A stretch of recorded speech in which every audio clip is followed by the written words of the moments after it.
نحمده ونصلي على رسوله الكريم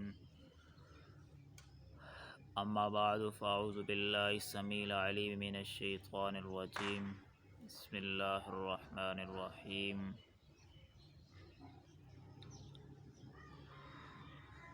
قال النبي صلى الله تعالى عليه وسلم من تشبه بقوم فهو منهم او كما قال عليه الصلاة والسلام اللهم صل على سيدنا ومولانا محمد وعلى آل سيدنا ومولانا محمد وبارك وسلم ثم سلم علیہ۔ محترم سامعین، اسلامی سال کا پہلا مہینہ محرم الحرام، جس کا پہلا عشرہ رواں دواں ہے اپنی منزل کی طرف، قرآن و حدیث کے آئینے میں اس مہینے کے بڑے فضائل، اس کی اہمیت، اس کی حرمت ملتی ہے، لیکن افسوس سے اصل تعلیمات کو چھوڑ کر عوام الناس بدعات و رسومات، من گڑت باتوں کی طرف چل پڑے ہیں،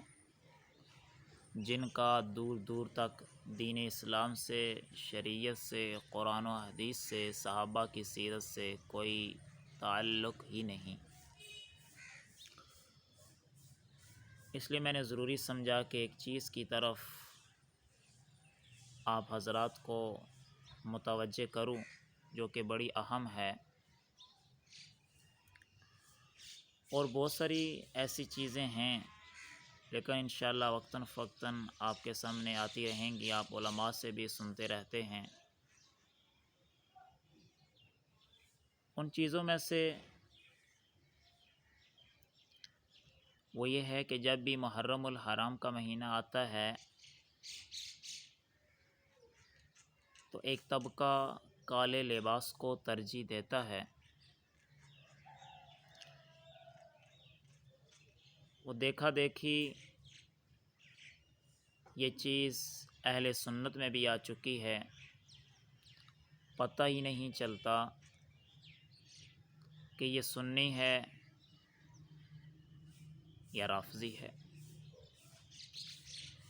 اور دوسری طرف رحمت دو عالم صلی اللہ تعالی علیہ وسلم کا فرمان واضح ہے، من تشبہ بقوم فہو منہم، جس نے جس قوم کے ساتھ مشابہت اختیار کی، وہ مشابہت چاہے کھانے پینے میں ہے، لباس میں ہے، رہن سہن میں ہے، جس طرح کی بھی مشابہت ہوئی تو وہ انہی میں سے قیامت کے دن اٹھایا جائے گا۔ اب کالا لباس پہننا رحمت دو عالم صلی اللہ تعالی علیہ وسلم کو ناپسند تھا، آپ نے نہیں پہنا، کسی حدیث سے ثابت نہیں، منع بھی نہیں کیا۔ تو علماء فرماتے ہیں کہ غیر محرم میں، یعنی محرم کے علاوہ کسی اور مہینے میں پہننا تو جائز ہے، جائز کی حد تک، بہتر ہے نہ پہنا جائے، لیکن محرم الحرام کے مہینے میں چونکہ یہ طبقہ بہت زیادہ پہنتا ہے اور اسی لباس کو پہن کر یہ حضرات گناہ کے کام بھی کرتے ہیں جو رب کے غضب کا سبب بنتے ہیں، تو اس لیے منع کیا گیا کہ سنی جو ہیں، اہل سنت والجماعت سے تعلق رکھنے والے، ایسا لباس پہننے سے بچیں۔ اور یہ حقیقت ہے کہ جس کے دل میں صحابہ کرام رضی اللہ عنہم اجمعین کی عظمت ہوگی، دلوں میں ان شخصیات کی محبت ہوگی، تو پھر وہ ایسے شخص کی نفرت دل میں رکھے گا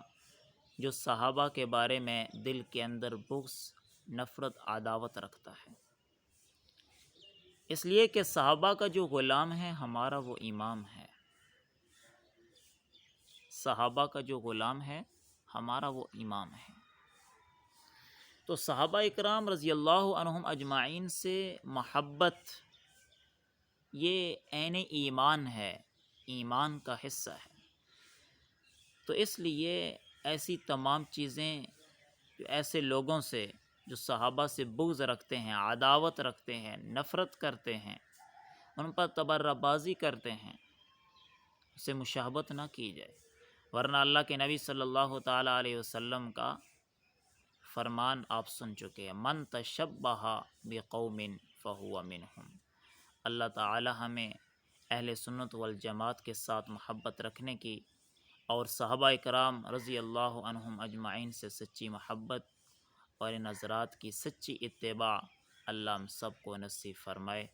وآخر دعوانا ان الحمد للہ۔